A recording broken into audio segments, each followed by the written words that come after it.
Polygenic inheritance और pleiotropy. Polygenic inheritance का example आपको बताया था, याद करिए, बोलो जल्दी से। एग्जांपल बताया था ना, नहीं बताया था?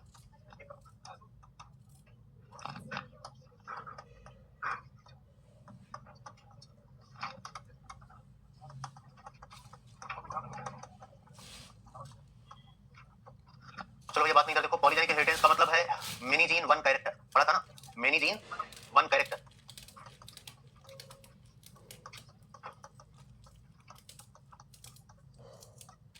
Many gene one character. For example, अगर यहां पर हम एग्जांपल की बात करें तो आपने पढ़ा है क्या, human skin colour and height, जहां पर 3 जीन कंट्रोल करते हैं। ठीक है, मान लो कह रहा है कि जीन यहां पर जो स्किन कलर को कंट्रोल करने वाले हैं वो है 3, ए बी और सी। ये 3 जीन है। मान लो हम स्किन कलर की बात कर रहे हैं, स्किन कलर की बात कर रहे हैं, तो बताओ ये जीन कितनी कंडीशन में प्रेजेंट हो सकते हैं? ये तो आपने पढ़ाई है, बोलो भाई कितनी कंडीशन में हो सकते हैं? कौन कौन सा? एक हो सकता है capital A, capital A, capital B, capital B, capital C, कोई डाउट इसमें? तो ये कंडीशन हो सकती है। दूसरा small a, small a, small b, small b, small c, ये हो सकता है। तीसरा capital A, small a, capital B, small b, capital C, small c, ये हो सकता है। ठीक है, इन्होंने कहा कि जो ये डोमिनेंट वाले एलील हैं वो अगर कलर की बात कर रहे हैं तो कौन से कलर के लिए? डार्क कलर के लिए, ठीक है ना। और जो स्मॉल वाला जो रिसेसिव है वो किसके लिए? बोलो लाइट स्किन कलर के, ठीक है ना। तो जो डोमिनेंट एलील है, डोमिनेंट एलील है, जैसे हम ए की बात कर लें, बी की बात कर लें, सी की बात कर लें, अरे वो तो पेयर्ड में होंगे, जीन बनाएंगे तो डोमिनेंट एलील रिस्पांसिबल फॉर किसके लिए? बोलो ये डार्क, ठीक है ना। रिसेसिव एलील, रिसेसिव एलील क्या बताएगा? बोलो जैसे small a, small b, small c, ये लाइट, कौन सा स्किन कलर है? लाइट, ठीक है। अब कह रहा है कि अगर इसी में कैपिटल ए हो गया तो ये डार्केस्ट होगा। अब खाली हमने एक लिखा जीन, इसके साथ बी भी वही होगा, कैपिटल बी, सी भी वही होगा, कौन सा? बोलो कैपिटल सी। तो अगर इस कलर के, अब बता दिया कि डार्क और लाइट, तो अगर इस तरह से तीनों डोमिनेंट वाले एलील ही हैं तो ये होगा डार्केस्ट स्किन कलर। ये कैसा होगा? बोलो डार्केस्ट स्किन कलर, इसे बोलते हैं नेग्रो, ब्लैक, ठीक है ना, कालिया, हाँ वही वाला ना, नेग्रो ब्लैक, बस समझ गए। अगर ये लाइटेस्ट स्किन कलर ये वाला है तो ये क्या होगा? बोलो लाइटेस्ट स्किन कलर होगा और इसे बोलते हैं एल्बिनो, एल्बिनिज्म बोलते हैं, ठीक है ना। लेकिन ये वाला जो है ना, ये कौन सा होगा? बोलो इंटरमीडिएट, और क्या बोलते हो इसको? इंटरमीडिएट, ये होता है मुलेटो,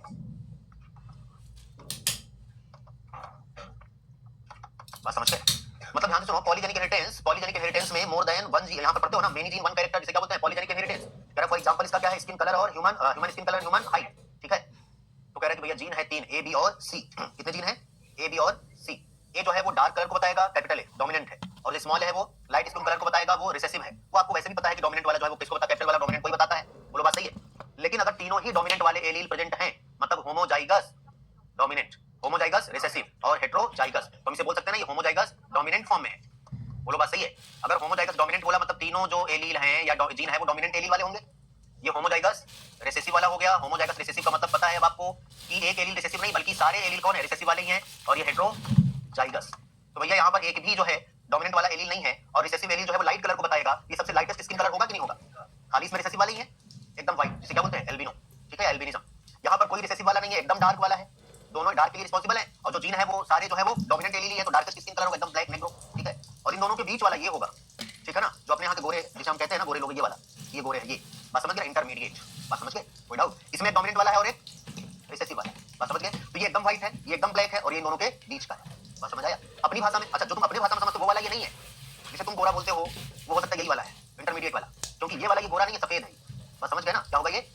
अगर अपने अपने अपने वाले में लेके समझना चाहते हो तो ये वाला जो हो गया एकदम, जिसे तुम काला बोलते हो वो काला है, लड़के देखने जाते हैं कहते हैं ना पे काला नहीं करेंगे, तो ये काला वाला हो गया। ये वाला कुछ लोग गोरे में भी एकदम व्हाइट होते हैं ना, बात समझ गए ना? ये वाला मान लो इनको गोरा मान लो, और ये बीच वाला जिसे तुम देखने जाते हो पक्के पानी है लड़का, ये सुने हो कि नहीं सुने हो? नहीं सुने हो? ये सुना है, सुने हो ना? तो सांवला जिसे तुम बोलते हो, बीच वाला, बात समझ गया ना? तो ये बीच वाला है, लेकिन ये हम अपने लिए बोले हम लोग जो तुम समझते हो जिसे गोरा और काला, ठीक है ना। ये एकदम ब्लैक है नेग्रो, ये एकदम व्हाइट है एल्बिनो, और ये इंटरमीडिएट है बीच वाला, बात समझ गए? इसे क्या बोलते हैं? कोई डाउट? इसी कहानी में लिखा है इसमें, और पढ़ देंगे अभी हम। इसके बाद प्लियोट्रॉपी बता दें, साथ साथ पढ़ लो। प्लियोट्रॉपी क्या होता है? प्लियोट्रॉपी वन जीन, ये बात तुमने पहले भी बताई थी, बोलो वन जीन मेनी कैरेक्टर। इसका एग्जांपल है PKU, phenyl ketonuria, phenyl phenyl alanine. इसमें क्या होता है इस केस में? फेनाइल एलेनिन को कन्वर्ट किया जाता है टायरोसिन में, किसमें, और टायरोसिन फर्दर चेंज होता है किसमें, बोलो, तभी तो पढ़ा होगा, मिलेनिन में। और ये मिलेनिन जो है ये पिगमेंटेशन को रेगुलेट करेगा, इसको रेगुलेट करेगा पिगमेंटेशन को, समझ गए। यहां पर एक एंजाइम लगता है फेनाइल एलेनिन हाइड्रोक्सिलेज, ठीक है ना। यहां पर एंजाइम लगता है टायरोसिनेज, तो मिलेनिन बनता है, स्किन कलर को रेगुलेट करता है, ठीक है ना। लेकिन अब बताओ, आपने पढ़ा 1 जीन 1 कैरेक्टर, इसको कंट्रोल करने वाला कोई जीन रहा होगा, बोलो, वो जीन डिलीटेड है, काम नहीं कर रहा है, डिफेक्टिव है, मैं सब बोल। तो डिफेक्ट होने की वजह से फेनाइल एलेनिन अब कन्वर्ट नहीं हो पाएगा। इस केस में देखो, ये नॉर्मल कंडीशन में ऐसा होता है, ऐसा नॉर्मल कंडीशन में होता है, लेकिन यहां पर ये जीन जो है वो डिलीटेड है, तो एंजाइम क्या होगा, बोलो, नहीं बनेगा, नो एंजाइम, अफेक्टेड है मान लो, ठीक है ना, नो एंजाइम, एंजाइम नहीं है तो बोलो टायरोसिन बनेगा क्या, नहीं बनेगा। टायरोसिन के बजाय phenyl alanine change into phenyl pyruvic acid, इसमें चेंज होगा फेनाइल पायरुविक एसिड। तो अब आगे ये भी नहीं बनेगा, बोलो, ये भी नहीं बनेगा। इसकी वजह से ये जो फेनाइल पायरुविक एसिड है इसका एब्जॉर्प्शन भी कम होता है, इसलिए यूरिन के थ्रू बाहर जाएगा। इसकी वजह से वो जो पर्सन जिसमें ऐसा होगा वो मेंटली रिटार्टेड होगा, बाल्डनेस होगी, स्किन कलर भी अफेक्ट होगी। कितने कैरेक्टर हमने बोला, 3। जीन कितना है, कैरेक्टर कितने अफेक्ट हुए, कंडीशन का नाम प्लियोट्रॉपी, और ये डिजीज है फेनाइल कीटोन्यूरिया। कौन सा, बात समझ आई। आओ जरा दिखा देते हैं, फिर वापस यहाँ लिख लेना, हम उस पर आ जाएंगे। सुनो,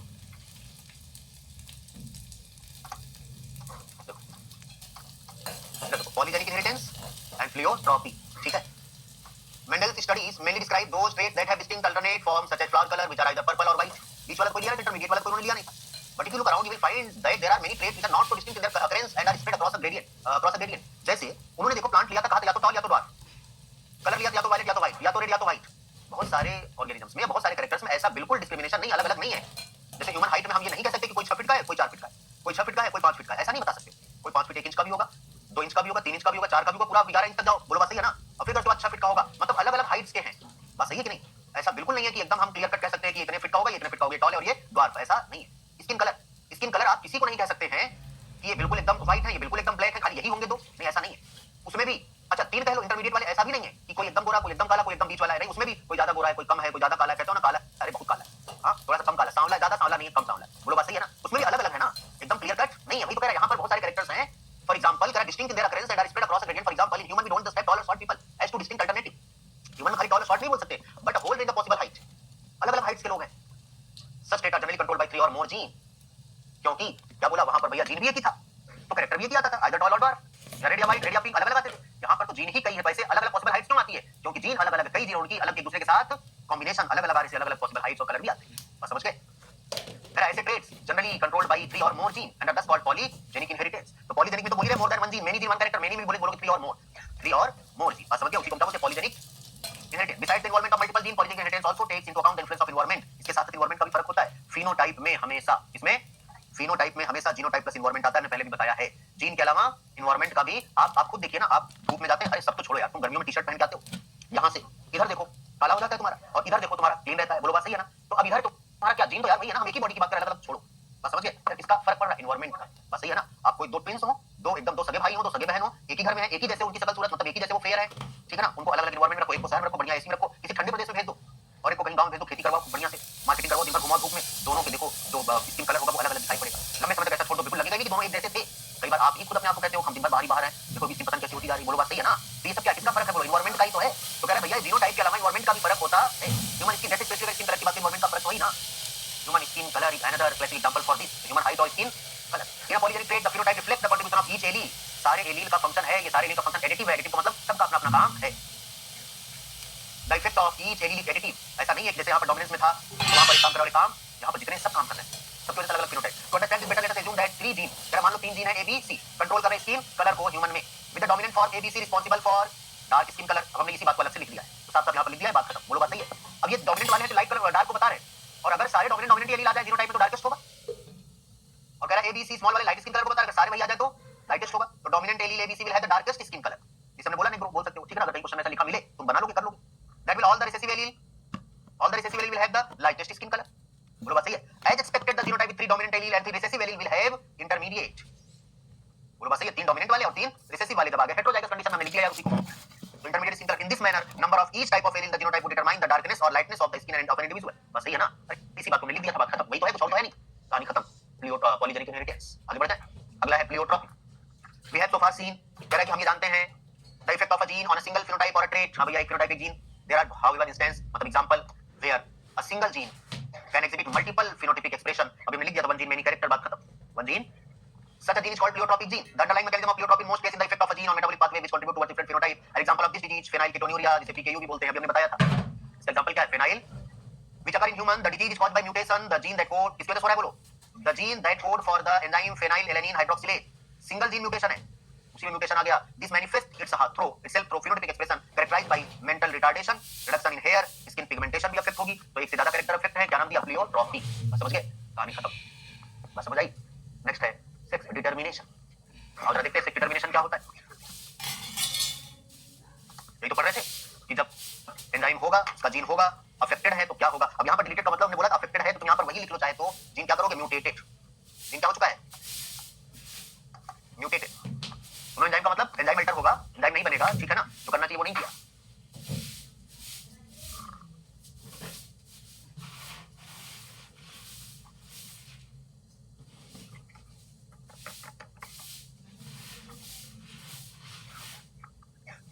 चले आगे, हो गया?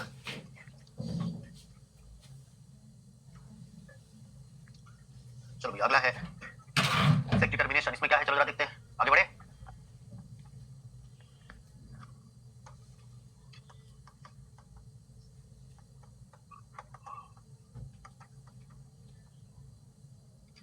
चलो, कह रहा है कि 1891 में हेंकिंग नाम के साइंटिस्ट, कौन? हेंकिंग। इन्होंने क्या देखा? इंसेक्ट में स्पर्मेटोजेनेसिस के दौरान, कहां पर? इंसेक्ट में ड्यूरिंग स्पर्मेटोजेनेसिस। आपने स्पर्मेटोजेनेसिस पढ़ा है? स्पर्मेटोजेनेसिस में मियोसिस होती है, क्रोमोसोम का सेपरेशन, मतलब जीन का सेपरेशन होता है, गैमेट में एलील जाते हैं। इन्होंने कहा ड्यूरिंग स्पर्मेटोजेनेसिस इन्होंने ऑब्जर्व किया, क्या ऑब्जर्व किया? कि 50% स्पर्म ऐसे हैं, 50% स्पर्म ऐसे हैं जिनमें एक स्ट्रक्चर आ रहा है। 50% स्पर्म रिसीव अ स्ट्रक्चर। वो स्ट्रक्चर कौन सा था? एक्स। बाद में उसी को इन्होंने नाम दे दिया था एक्स बॉडी या एक्स फैक्टर। रिसीव समथिंग, कुछ आ रहा है, बाद में इसी को नाम क्या दिया उन्होंने? एक्स बॉडी या एक्स फैक्टर। लेकिन ये नहीं बता पाए कि काम क्या करता है, ये नहीं बता पाए कि काम 50% में ये डज नॉट रिसीव एक्स,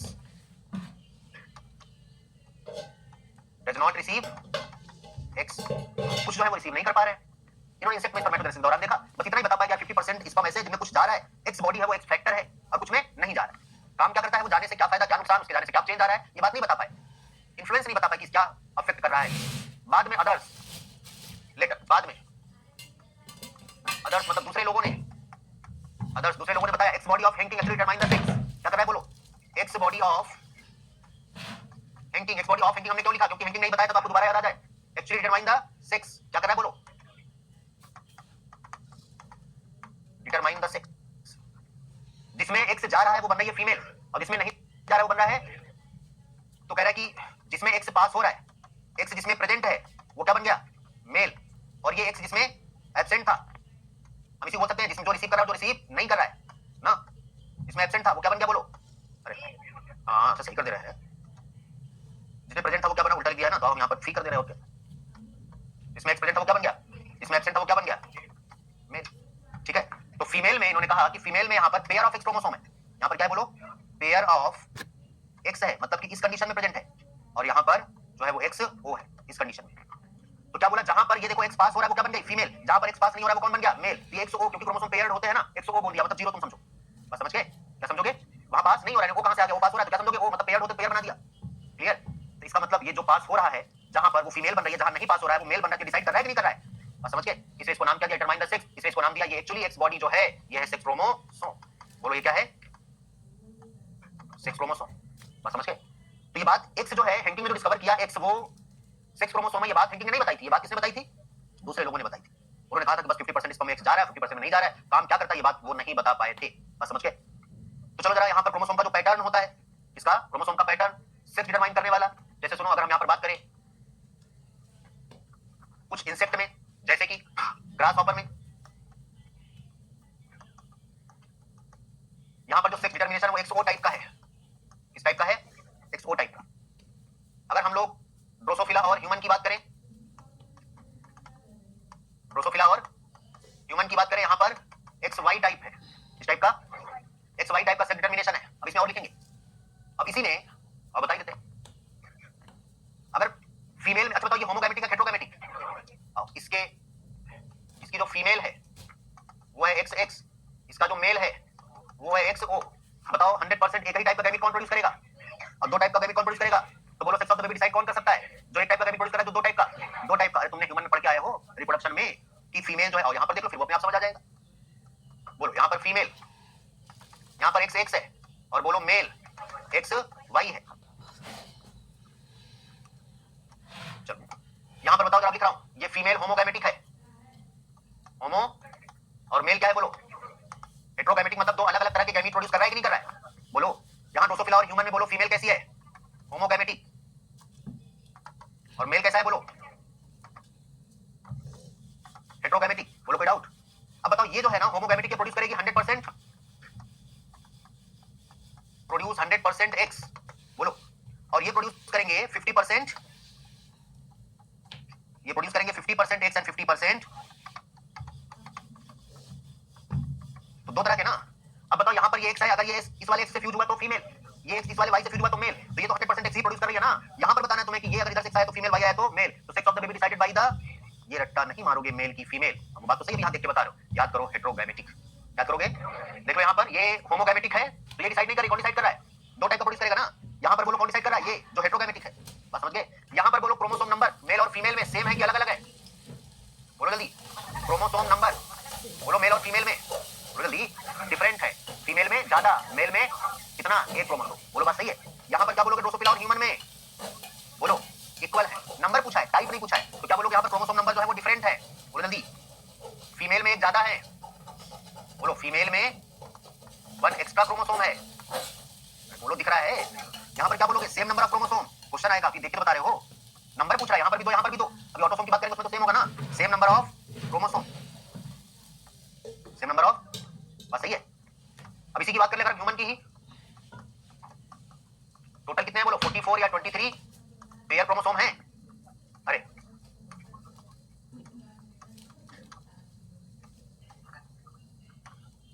देखो 46 या 23 पेयर्स, ठीक है, इनमें से 22 पेयर्स क्या है बोलो? ये है ऑटोसोम, ठीक है ना। 22 पेयर्स क्या है बोलो? और 1 पेयर क्या है? सेक्स क्रोमोसोम, जिसे एलोसोम भी बोलते हैं। क्या बोलते हैं? एलोसोम, ठीक है। ये जो 22 पेयर्स हैं, पहले भी पढ़ा है, same in both male and female. Male and female का मतलब ब्रदर एंड सिस्टर, किसी एक में पेरेंट्स है, गैमेटोजेनेसिस बताया था यार, याद करो, वहां पर ये बताया था कि नहीं बताया था? बोलो ये देखो, ये क्या है बोलो? ऑटोसोम, ठीक है ना। यहाँ पर X और Y, और यही सेम चीज होगा अगर ये देखो फीमेल में, तो ये क्या बन जाएगा? X और X, X और X, ये तो सेम है ना दोनों में, ये तो सेम है ना दोनों में, डिफरेंट खाली ये है, और नंबर ऑफ क्रोमोसोम तो बराबर है, नंबर ऑफ क्रोमोसोम बराबर है, ये तो लिखा same in both male and female. Male and female का मतलब ब्रदर एंड सिस्टर की बात, अलग लोगों में तो ऑटोसोम भी अलग होगा ना, डिफरेंट होगा ना। यहाँ पर बोलो ये छोटी छोटी बातें तो तुम्हें पता है, मेल में XY होगा और फीमेल में बोलो X होगा, तो नंबर ऑफ क्रोमोसोम तो सेम है ना। फिर से रिपीट कर रहा हूं, नंबर ऑफ क्रोमोसोम सेम है, टाइप अलग है। बोलो बात सही है? कोई डाउट? ये याद रखना, सेक्स क्रोमोसोम 1 पेयर, लेकिन नंबर ऑफ क्रोमोसोम बराबर, इस पर क्वेश्चन आता है, ये नंबर ऑफ क्रोमोसोम होंगे बराबर, क्लियर? तो आपसे पूछेगा कि ह्यूमन और ड्रोसोफिला में कौन सा पैटर्न है? XY type. ग्रासहॉपर में कैसा है? वो याद रहेगा, ग्रासहॉपर, ह्यूमन और ड्रोसोफिला तीनों में डिसाइड कर रहा है कौन? मेल। तो तुम्हें रट्टा नहीं मारना है, मेल हेटेरोगैमेटिक, क्योंकि कुछ जगह पर फीमेल भी डिसाइड करेगा। इसी बात समझ आ गई? बोलो आगे चले। वर्ल्ड में, वर्ल्ड में जो है ना वो जेड जेड जेड डब्ल्यू, ये है मेल, और ये कौन है बोलो? तो यहाँ पर बोलो कौन डिसाइड करेगा? तो जब जब तुम रट्टा मार के रखोगे मेल फीमेल तो बाद में भूल जाओगे, और हेटेरोगैमेटिक याद करके रखोगे तो वो सामने दिखेगा, वो सामने दिखेगा। बात समझ गए ना? याद रहेगा। तो यहाँ बोलो in birth determination of the sex by male, female ना, डिटरमाइंड बाय फीमेल। और फीमेल खाली रट्टा नहीं, क्योंकि फीमेल हेटेरोगैमेटिक है इसलिए। बोलो बात समझ आई? कोई डाउट? तो क्या बोलोगे यहाँ पर? अब यहाँ पर लिख सकते हैं sex of the baby determined by, अब ये सबके लिए लिख रहे हैं, decided by, determined by heterogametic. अरे नाम ही दे रहा है हेटेरोगैमेटिक, क्योंकि यार जो ऑफस्प्रिंग बनेगा वो जाइगोट से बनेगा, जाइगोट जो है वो गैमीट का फ्यूजन है। तो अगर सेम टाइप के बोलोबास से गैमीट प्रोड्यूस हो रहा है तो एक ही तरह का तो देगा जीनोटाइप, हेटेरोगैमेटिक जो होगा अलग-अलग तरह बनाएगा जीनोटाइप। बोलो कहानी खत्म। अगला है सेक्स डिटरमिनेशन इन हनी बी, सेक्स डिटरमिनेशन इन हनी बी। आओ जरा उसका देख लेते हैं, उसका और अनोखा है। इतनी बात समझ आई? तो देख लो, सेक्स डिटरमिनेशन अभी पढ़ने की जरूरत नहीं है, समझ जाओगे ना। ये एक्स बॉडी जो है बताया था किसने, हैंकिंग ने। देखो कहीं अंडरलाइन कर लेना, हैंकिंग 1891, ठीक है। 50% स्पर्म रिसीव कर रहा है, 50% स्पर्म रिसीव दिस स्ट्रक्चर, तो इसको उन्होंने नाम दिया था क्या, एक्स बॉडी, ठीक है। And why it was given name X chromosome, बाद इसको नाम क्या दिया गया? It was also observe that in large number of insect the mechanism of sex determination is XO type, ज्यादातर इंसेक्ट में। और उसमें भी किसकी बात कर रहा है, ग्रासहॉपर की मेनली जो लिखा हुआ है। सेल एक बियर एडिशनल एक्स क्रोमोसोम लिखा है ना, दैट इज ऑल एक्स, मतलब कि फीमेल में भी लिखा, मेल और फीमेल क्रोमोसोम नंबर डिफरेंट होते हैं। एक में एक एडिशनल एक्स क्रोमोसोम होगा बिसाइड द अदर क्रोमोसोम, मतलब ऑटोसोम के अलावा। On the other hand some of the sperm bear X chromosome where some do not. X fertilized by, ये तो पता है ना यार कौन किसकी वजह से, ठीक। अब आगे बढ़ने की जरूरत तो नहीं है, बोलो जल्दी। These observation led to the investigation of a number of species to understand, और जरा मैं इसका पढ़ देता हूँ, यहाँ से देखो। In number of other insect and mammals including man, तो अदर इंसेक्ट में कौन आया, ड्रोसोफिला, कौन बोलो, और man. XY type of sex determination is seen, जो कि हमने लिख दिया है। बोथ इंपॉर्टेंट है, लिखा है both male and female have same number of chromosome, और हमने लिख दिया बोथ, दोनों में क्रोमोसोम नंबर, जहाँ पर XY टाइप, जहाँ पर XO टाइप है वहाँ पर अलग अलग है, फीमेल में ज्यादा है, मेल में एक कम है। Among the male and X chromosome present but its counterpart is distinctly smaller and called Y chromosome। हाँ तो X से Y छोटा होता है, यही पूछ लिया कि मेल में X और Y दो होते हैं, फीमेल में पेयर ऑफ X होता है, मेल में X होता है, उसका जो काउंटर दूसरा वाला पार्ट होता है Y, बताओ वो X से छोटा होता है कि बड़ा होता है, छोटा। ये भी याद रखोगे, ऐसे भी क्वेश्चन आएंगे, कहोगे XY तो बड़ा था, ये नहीं पढ़ा था छोटा है कि बड़ा, ठीक है ना, तो ऐसे भी याद कर लेना। Female however have a pair of X chromosome, both male and female bear same number of autosome, हाँ ये भी पता है। Hence the male have autosome plus XY, अभी हमने बनाया था, and female have autosome plus XX, बोलो बात सही है। आगे in human beings and in Drosophila, human and male have X and Y chromosome, whereas the female have pair of X chromosome beside autosome, दोनों का लिख चुके हैं ना। In the above description you have studied about two type of sex determination mechanism, XO type और X, but in both case male produce two different types of gametes, लेकिन इसी type में बात कर रहा है ना, हर जगह नहीं याद कर लोगे, खाली तो तुम X और XY भूल गए, नहीं लिख लोगे, both cases में सारे ऐसे होंगे, either with or without X chromosome। हाँ यहाँ पर एक में X था और एक में X नहीं था। Some gamete with X chromosome and some with Y chromosome, XY type की बात कर रहा है। Such type of sex determination mechanism designated be the example of male heterogamety। हाँ तो यही पूछ लेगा, यही पूछ लेगा कहाँ पर मेल, अरे कर लो, कहाँ पर मेल हेटेरोगैमेटिक है, तो ड्रोसोफिला, ग्रासहॉपर, इंसेक्ट, ह्यूमन, लेकिन मेल हेटेरोगैमेटिक है, दोनों का पैटर्न अलग अलग है। ग्रासहॉपर का है XO और ड्रोसोफिला और ह्यूमन बीइंग्स का है XY। इतनी बातें आपको समझ में। सम अदर ऑर्गेनिज्म, जैसे कह रहा बर्ड्स की अगर हम लोग बात करें, इसकी बर्ड्स की बात करें, डिफरेंट मैकेनिज्म ऑफ डिटरमिनेशन। अरे बर्ड्स का पढ़ लिया कौन सा मैकेनिज्म है, बोलो बात सही है, कोई डाउट?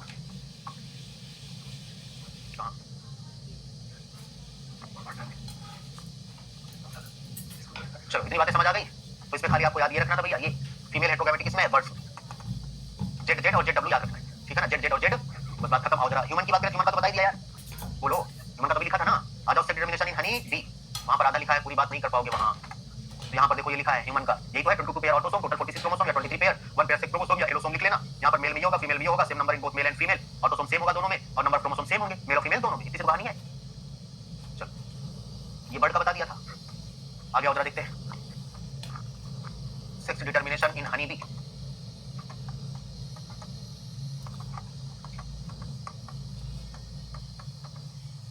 पहली बात यहाँ पर याद रखोगे कि इसमें जो मेल है वो होता है हैप्लॉइड, और मेल को बोला ड्रोन, क्या बोला, हैप्लॉइड क्यों होता है, सेक्शन रीजन में क्वेश्चन पूछेगा, स्टेटमेंट वाइज पूछेगा, कितने स्टेटमेंट सही है। मेल हैप्लॉइड होता है because produce without fertilization, without fertilization. Question आएगा कि मेल हैप्लॉइड क्यों होता है, क्योंकि बिना फर्टिलाइजेशन के बनता है, बिना फर्टिलाइजर किसी ऑर्गेनिज्म का फॉर्मेशन उसे पार्थिनोजेनेसिस बोलते हैं। क्या बोलते हैं, फीमेल, फीमेल यहाँ पर आएगी क्वीन और वर्कर, क्वीन और वर्कर ये दोनों ही डिप्लॉयड होते हैं, कैसे होते हैं बोलो, बिकॉज क्योंकि प्रोड्यूस थ्रू फर्टिलाइजेशन, ये फर्टिलाइजेशन से बनते हैं, वो बिना फर्टिलाइजेशन के बनते हैं वो, ठीक है ना। यहाँ पर ये हैप्लॉइड है, टोटल नंबर ऑफ क्रोमोसोम होते हैं 16, तो बोलो अगर ये इसका ये डिप्लॉयड है, टोटल कितने क्रोमोसोम हो जाएंगे, 32 क्रोमोसोम, बस समझ आई, 16 क्रोमोसोम और 32 क्रोमोसोम। आओ जरा देखते हैं इन्हीं को बनाते हैं। मान लो ये है कोई मेल, ठीक है ना, या फीमेल कुछ भी मान लो, मेल तो बताओ कैसा होगा, n की 2n, n होगा, ठीक है ना, n होगा, और ये इधर है, क्या बता रहे हो, अभी पूछेंगे पिछला बता नहीं पाओगे। हाँ फीमेल कैसी है बोलो, क्रोमोसोम कितने, 32। आपको हमने पहले बताया है सेल डिवीजन में कि हैप्लॉइड और gametes are always haploid, gametes होते हैं वो हमेशा ही ये भी बताया कि haploid organism produce gamete from mitosis, क्योंकि गैमीट अगर हैप्लॉइड है और कोई ऑर्गेनिज्म हैप्लॉइड है, हैप्लॉइड से हैप्लॉइड बनने के लिए क्वेश्चनल डिवीजन माइटोसिस, जो डिप्लॉइड ऑर्गेनिज्म होता है वो प्रोड्यूस करते हैं मियोसिस, ये बात आपको पहले बताया है।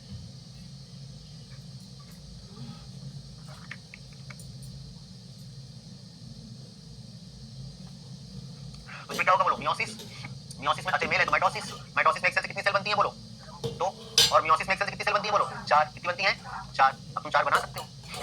यहाँ पर होगा माइटोसिस और यहाँ पर होगा मियोसिस, बस सही है ना। यहाँ माइटोसिस में देखो कितनी सेल बनी, 2 सेल बनी, यहाँ पर मियोसिस में कितनी सेल बनेंगी, कोई जरूरी नहीं कि हम 4 बनाए, फिलहाल 2 भी बना के काम चला सकते हैं, ठीक है ना। लेकिन मान लो ये क्या बना, ये गैमीट बना, ये क्या बना बोलो, गैमीट, मेल गैमीट है, और ये क्या है बोलो, फीमेल गैमीट है, फीमेल गैमीट है। गैमीट तो हमेशा ही क्या होते हैं बोलो, एन, और ये भी गैमीट है, कैसा होगा बोलो, एन, ठीक है। इनका फ्यूजन हुआ, ये फर्टिलाइजेशन हुआ,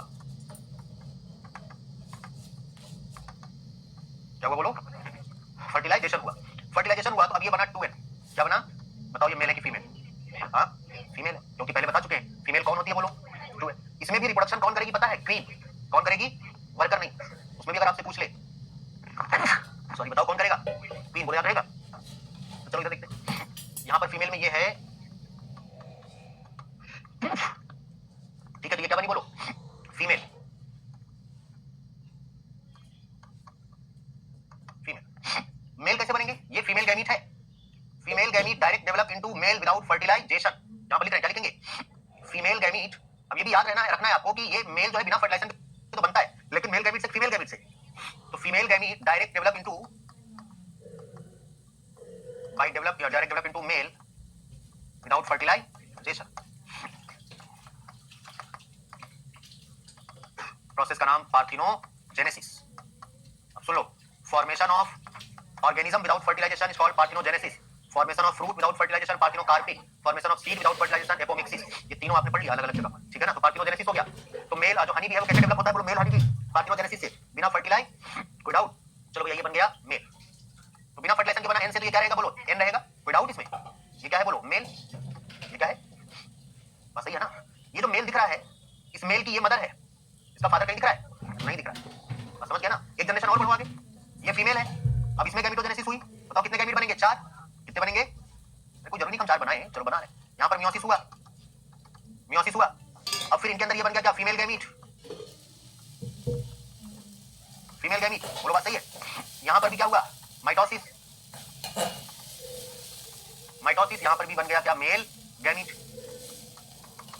ये बन गया मेल गैमीट, मेल गैमीट है, नॉट मेल, मेल गैमीट, ठीक है। फिर फर्टिलाइजेशन होगा, अगर मान लो इसका और इसका क्या हुआ, फर्टिलाइजेशन हुआ,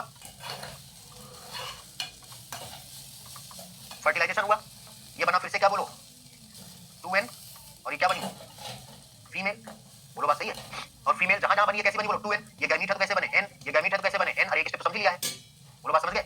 अब ये फिर से direct develop into male without fertilize, तो देखो वो तो 2n थी और ये n है क्योंकि बिना फर्टिलाइज, फिर से वही कहानी लिखेंगे, लेकिन लिखेंगे female gamete direct develop into female gamete direct develop into mail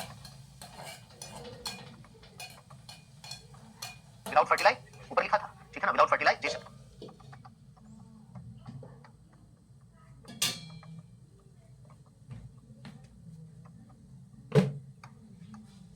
अभी समझ गया ना, हो गया विदाउट फर्टिलाइज।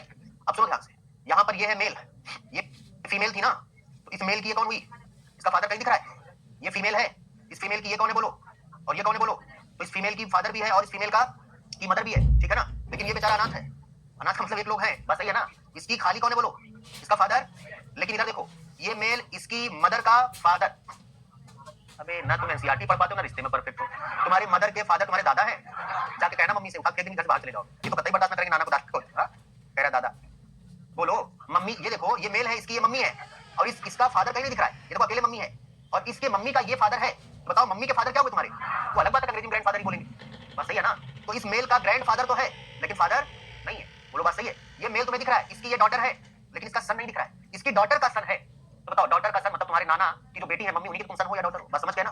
तो बोलो इसकी डॉटर का सन है, मतलब इसके लिए ग्रैंड सन हुआ, लेकिन इसका सन, तो in honey bee there are no son and father but grandson and grandfather. अब हिंदी में अगर पूछ ले उसी को तो क्या बोलोगे, नाना, दादा नहीं बोलोगे, बात समझ गए ना, इतनी बात समझ आई। कोई डाउट? आओ जरा एनसीईआरटी पढ़ लेते हैं। तो ये ऐसे इतनी कहानी है। अब हम तुम्हें यहाँ ये देख के बता रहे हैं, और नहीं तो जो एक स्टेप एनसीईआरटी में लिखा है तो वहां तुम्हें ये नहीं दिखा पाएंगे, वहां पर एक ही स्टेप लिखा है, बस समझ गए ना? वो आपको समझना पड़ेगा, यहाँ तो दिख रहा है ना, तो देख के समझो।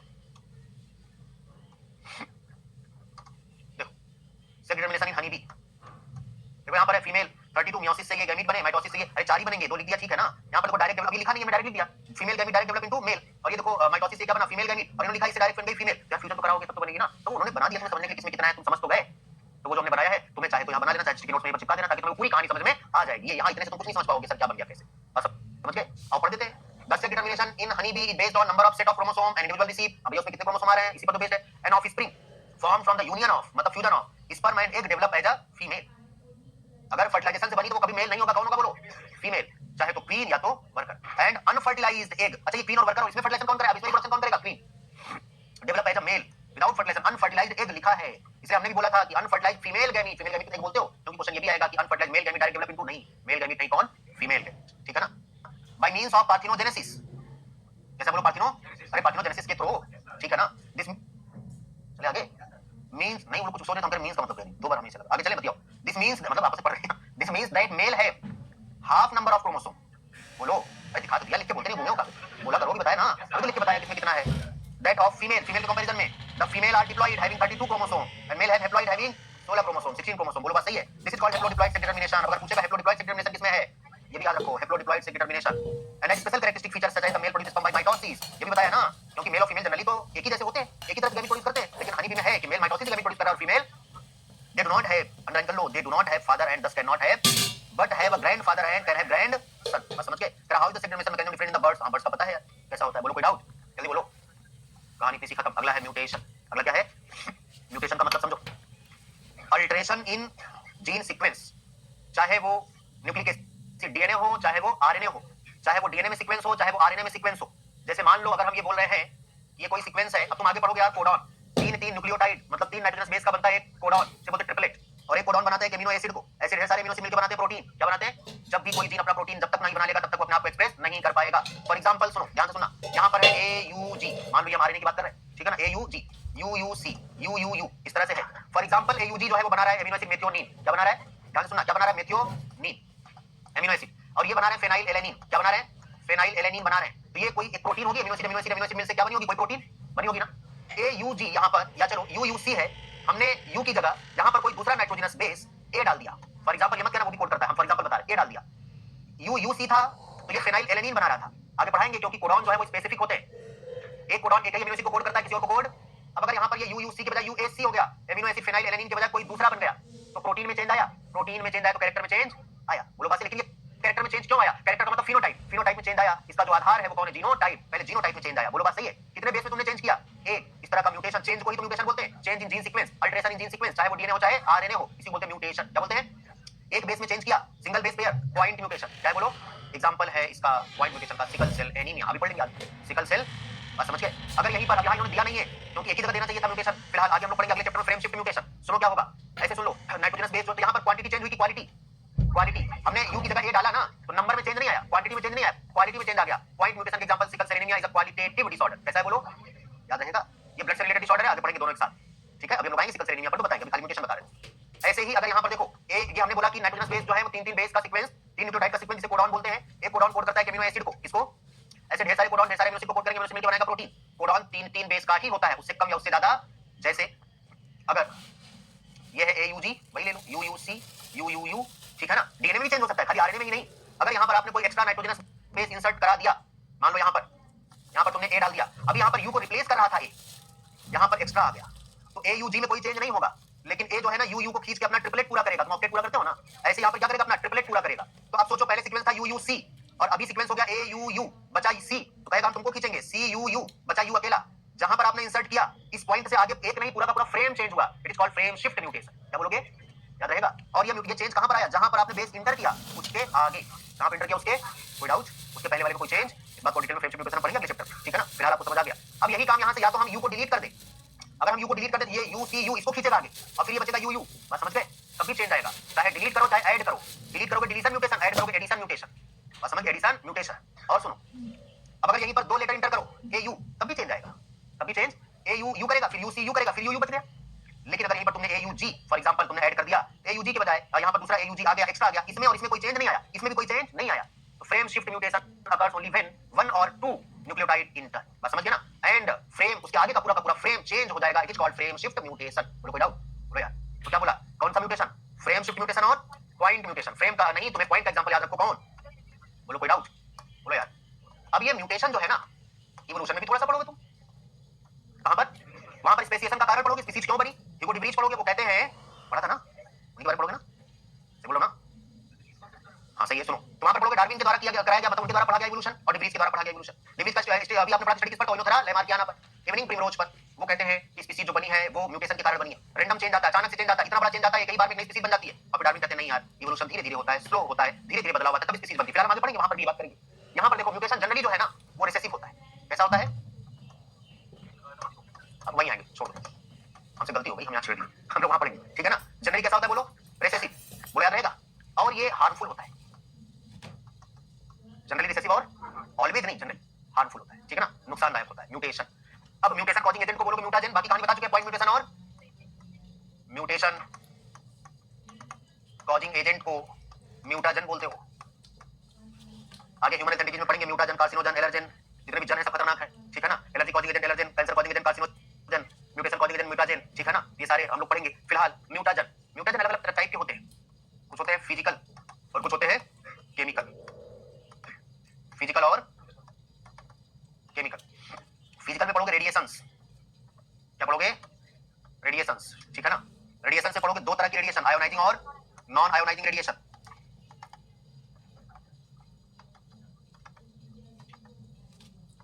Ionizing and non ionising radiation. Ionising जैसे पढ़ोगे एक्सरेज, मारेंगे गिर जाओगे, एक्सरेज, पैरा UV rays, beta rays, gamma rays, non ionising में यूवी रेज।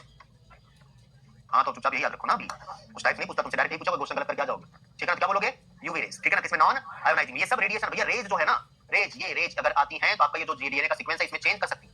और अभी आपने पढ़ा इसमें चेंज होगा तो रिजल्ट क्या आएगा, बोलो, बस समझ आई? तो इसमें चेंज ला सकता है। केमिकल्स में आता है जैसे mustard gas, acetic acid, formalin, formalin, acetic ढेर सारे होते हैं, एसिटिक एसिड, फॉर्मिक एसिड, ठीक है ना? ढेर सारे एक्सेट्रा लिख दिया। ये सब क्या है बोलो? कि फिनॉल, ठीक है ना? फिनॉल भी आता है, वो सब क्या है बोलो? Chemical mutagen. म्यूटेशन को तो समझ गए, जो जीन सीक्वेंस में अल्टरेशन लाएगा, चेंज करेगा, बोलो कोई डाउट? अब म्यूटेशन में भी बड़ा अलग अलग टाइप का, दो आपने पढ़ा, एक एडिशन और एक डिलीशन। अभी क्या बताया, उतना आपसे पूछता नहीं, इसलिए मैं बात नहीं करूंगा उसकी।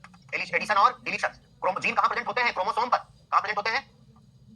क्रोमोसोम पर, ठीक है ना? जैसे मान लो यहां पर कोई जीन है ए बी सी और डी, ए बी सी और डी, इसमें भैया अलग अलग टाइप का आता है। एडिशन में यहां पर कोई एक्स्ट्रा ऐड हो जाए, ए बी सी डी की बजाय यहां पर ई आ जाए, एफ आ जाए, एक्स्ट्रा आ गया ना, एडिशन। ये एडिशन में आता है डुप्लीकेशन। डुप्लीकेशन मतलब ए बी सी डी है, बी एक बार कॉपी कर जाए, बी बी दो बार हो जाए, बस समझ गए ना? तो डुप्लीकेशन भी किसमें आएगा? एडिशन में ही आएगा। डिलीशन में अलग अलग तरह के हैं यार, बीच से कटना अलग है, यहां से कटना अलग है, बस समझ गए ना? इसमें और भी आता है इन्वर्जन, एक हम लोग पढ़ेंगे पैरासिट, वो सब बात सनी से हम उसकी बात कुछ नहीं करेंगे। फिलहाल खाली इतना जानिए, एडिशन और डिलीशन, या तो कोई ऐड हो जाए या तो कोई डिलीट हो जाए। अब उसमें भी इसमें चेंज, इसमें चेंज आ जाए, ये इधर चला है, ये इधर चला है, इसमें अलग अलग टाइप होता है। सेंट्रोमियर की तरफ ये चेंज हो रहा है, इधर भी, इधर तो अलग नाम है, डी इधर चला है, सी इधर चला है, सेंट्रोमियर इन्वॉल्व होगा तो नाम अलग है, वो सब आता नहीं, इसलिए हम सबकी बात नहीं करते, ठीक है? बहुत टाइप का होता है म्यूटेशन, ठीक है? इतनी बात समझ आई? डिलीशन या ये डिलीशन या एडिशन, तो डिलीशन में कम होगा, एडिशन में बढ़ जाएगा। अल्टरेशन इन जीन सीक्वेंस, म्यूटेशन के बारे में लेना, बाकी सब लिखा हुआ है, आओ दिखा देते हैं।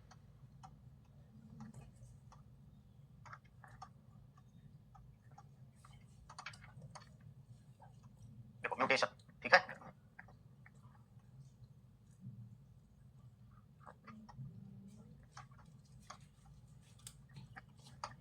देखो mutation is a phenomena which result in alteration of DNA sequence. खाली डीएनए ही नहीं, अल्टरेशन जीन सीक्वेंस, आरएनए में भी चेंज हो सकता है डायरेक्ट, ठीक है ना? क्योंकि डीएनए आरएनए बनता है, बोला डीएनए में चेंज आएगा, आरएनए में चेंज आ जाएगा। consequently result in change in genotype and pheno, अभी तो बताया था। अल्टरेशन होगा, जीनोटाइप चेंज होगा, जीनोटाइप पर डिपेंड है फिनोटाइप, तो फिनोटाइप चेंज होगा, ठीक है ना? कैरेक्टर चेंज हुआ, वही फिनोटाइप है। इन एडिशन टू रिकॉम्बिनेशन, ये भी पॉइंट याद रखना, क्वेश्चन आता है। रिकॉम्बिनेशन भी पढ़ गए हो, बोलो? रिकॉम्बिनेशन वेरिएशन आता है, रिकॉम्बिनेशन के बजाय के अलावा ये म्यूटेशन, इसमें भी क्या आता है? वेरिएशन आता है। In addition to recombination, important line है, कह रहा है रिकॉम्बिनेशन के अलावा mutation is another phenomena that leads to variation in DNA. Mutation की वजह से वेरिएशन आता है, बस समझ गए? क्वेश्चन आएगा as we learn in chapter 5, अगर आगे पढ़ोगे भैया, one DNA helical continuity problem पढ़ेंगे, छोड़ो। देयरफॉर हां पढ़ेंगे, चैप्टर में भी हम लोग तो क्या ही। देयरफॉर देखो, लॉस, डिलीशन और गेन, इंसर्शन और, अभी दोनों का नाम लिया था। इंसर्शन का मतलब कोई ऐड हो जाए, और डुप्लीकेशन मतलब जैसे एबीसीडी है तो बी कॉपी कर जाए, सी कॉपी कर जाए, तो दोनों में तो ऐड हो रहा है ना, तो समझ गए कि नहीं? Of a segment of DNA, क्योंकि डीएनए का सेगमेंट ही तो जीन है, डीएनए का सेगमेंट ही क्या है? जीन है। रिजल्ट इन, अच्छा जीन समझ पाए, जीन क्या होता है? हां क्या होता है जीन? बताओ, पढ़ते तो हो ना, क्या capital T small T gene है? हां जैसे ने कहा ना सेगमेंट ऑफ डीएनए, आज तक जीन क्या समझ पाए? जीन की वजह से कैरेक्टर आ रहा है, जीन जीन क्या है? वो तुम बता रहे हो कि होता क्या जीन जो है वो कैरेक्टर लाता है, लेकिन वो है क्या? वो तो है ही, सही बात, वो तो है ही, वो है क्या? हाँ, किसका कोड कह तो रहा है सेगमेंट ऑफ डीएनए। इधर देखो, नहीं समझ पाते हो तुम, तुम्हें क्या लगता है खाली ये कैपिटल टी है, वही क्या हो गया जीन ना? सुनो, हाँ वो तो पढ़ते हो, इधर सुनो एक्चुअली जीन क्या है। जैसे यहाँ पर ये देखो ना, ये क्या है बोलो? क्रोमोसोम। क्रोमोसोम पर ऐसे डबल स्टैंडर्ड क्या होते हैं बोलो? ये अभी डबल स्टैंड होते हैं, सिंगल बना दिए, ठीक है ना? डीएनए, और डीएनए के ऊपर तुमने कई जगह पढ़ाया है, डीएनए के ऊपर क्या होता है बोलो? जीन। जीन है ए बी, ऐसा पढ़ते हो ना, D E F G H I पढ़ते हो ना? तो कुछ सेगमेंट ऑफ डीएनए, ये डीएनए है, डीएनए पर ये जो तुम जीन जिन्हें बोलते हो ना, एक्चुअली खाली एक जीन नहीं है, ऐसे मान लो इतना सेगमेंट, ये एक जीन है, बस समझ गए? इसमें कितने न्यूक्लियोटाइड आएंगे, अब ये याद रखना है, कितने बेस आएंगे।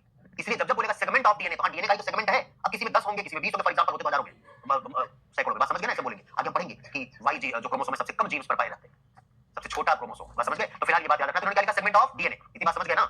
आगे बढ़े। तो सेगमेंट ऑफ डीएनए का मतलब डीएनए ही, डीएनए का पार्ट ही क्या है, न्यूक्लियोटाइड प्रेजेंट है, उन्हीं को ऐड करके, उन्हीं को मिला के क्या बोलते हैं? जीन बोलते हैं, खाली एक ही नहीं है। चलो फिलहाल, of segment of DNA result in alteration in chromosome, या DNA change chromosome change, since gene are known to be the located on chromosome, कह रहा क्योंकि जीन जो है कहां होता है? क्रोमोसोम पर। Alteration in chromosome result in abnormalities और एबरेशन, हां सही है, जीन जो है क्रोमोसोम पर, अगर क्रोमोसोम में ही चेंज आ गया तब तो जीन में भी चेंज आया ना। क्रोमोसोमल एबरेशन अगर हुआ तभी, कह रहा जीन में नहीं चेंज आया, तुम्हारी रट्टा वाले जीन में चेंज, कह रहा क्रोमोसोम में चेंज आ गया, तो भैया जीन क्रोमोसोम पर ही होता है, तभी म्यूटेशन होगा, क्रोमोसोमल एबरेशन बोलेंगे ना। ऐसा होता है कैंसरस सेल में, कहां पर? तो पूछेगा क्रोमोसोमल एबरेशन से जो म्यूटेशन आता है, किसमें बोलो? Cancerous cell. In addition to above mutation also arise due to change in single base pair, हां भैया म्यूटेशन जो है वो सिंगल बेस पेयर में भी चेंज से आता है, इसे बोलते हैं पॉइंट म्यूटेशन, और इसका एग्जांपल सिकल सेल एनीमिया, अभी बताया था यार। Deletion and insertion of base pairs of DNA, base pairs बोला है ना, सिंगल बेस पेयर बोले तो पॉइंट म्यूटेशन, बेस पेयर्स बोले तो फ्रेम शिफ्ट म्यूटेशन, और फ्रेम शिफ्ट इसलिए बोला क्योंकि आगे का पूरा फ्रेम चेंज हो जा रहा है, अभी तो अभी बताया था, एक बेस इंटर कराया चाहे दो, लेकिन तीन इंटर कराएंगे कोई change. These mechanism of mutation is beyond the scope of the discussion at this level. However, there are many chemical and physical factors that induce mutation. हमने केमिकल का नाम, फिजिकल का नाम भी आपको बता दिया। These refer to as mutagen. UV radiation can cause mutation in organism. It is a mutagen. हमने इसमें पूरा बता दिया, यहीं पर लिख देना केमिकल और फिजिकल म्यूटाजन, बात समझ गए? कोई डाउट? नेक्स्ट इसके आगे पेडिग्री एनालिसिस, ठीक है ना?